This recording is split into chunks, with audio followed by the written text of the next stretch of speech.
Paano malalaman na loyal or mahal na mahal ka ng isang lalaki, mga kasawi?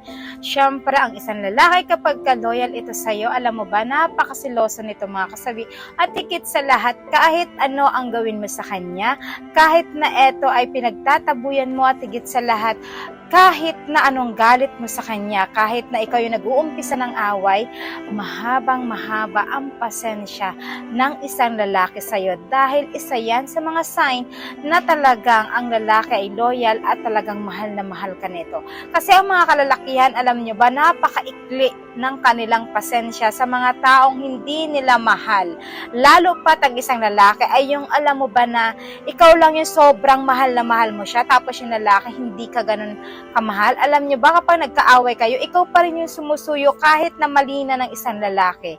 Pero kapag ang isang lalaki ay mahal na mahal ka nito, mga kasawi, alam nyo ba, kahit